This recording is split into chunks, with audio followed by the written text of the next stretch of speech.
When it comes to speed, competitive road bikes are in a league of their own. The secret? Fluid mechanics.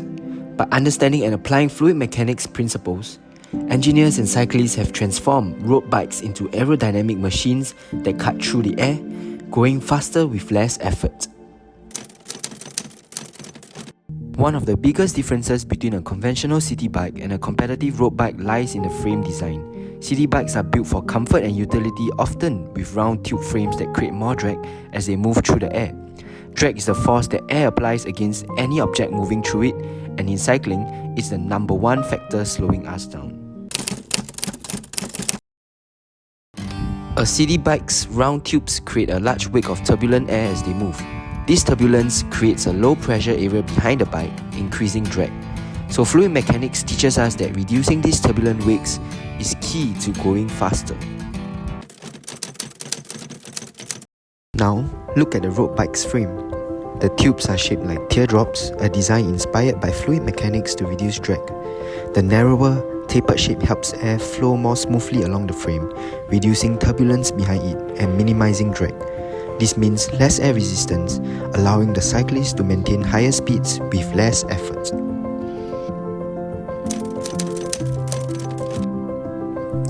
Next, let's talk about rider positioning. In competitive racing, a cyclist's body accounts for 70 to 80% of the total track. So to maximize speed, riders use an aerodynamic low position to reduce their frontal area. The smaller the frontal area, the less air they have to push through.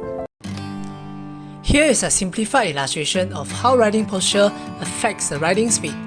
Drag force formula is used here, where Ft is the drag force, ρ is air density, V is speed, CD is the drag coefficient, and A is frontal area of the cyclist facing the air, as highlighted by the red boundary.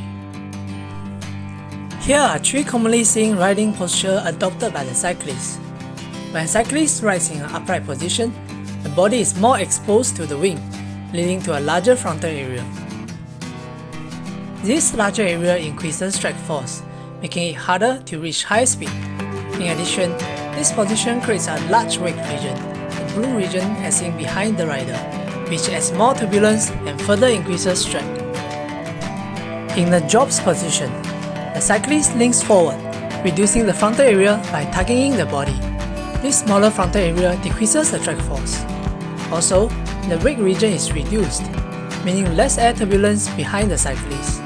Together, these changes significantly reduce drag and make it easier to achieve higher speeds.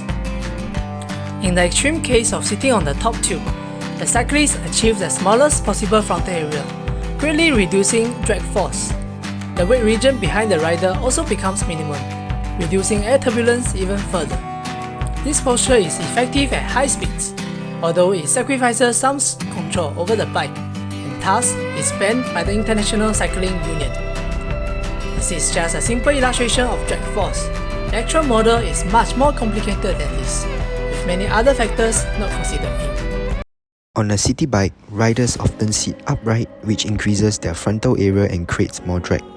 In contrast, road racers adopt a flat back position, which lowers their profile and reduces drag. This difference in position can save a significant amount of energy over a long race. Those tiny dimples on a helmet work like the dimples on a golf ball, creating micro-turbulence that keeps the air attached to the helmet for longer. This reduces the size of the wake and helps to minimize drag.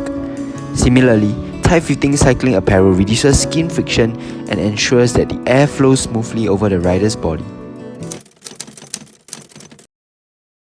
These innovations make a massive difference by optimizing the frame shape, rider positioning, helmet, apparel and wheels. Competitive road bikes minimize drag forces that hold cyclists back.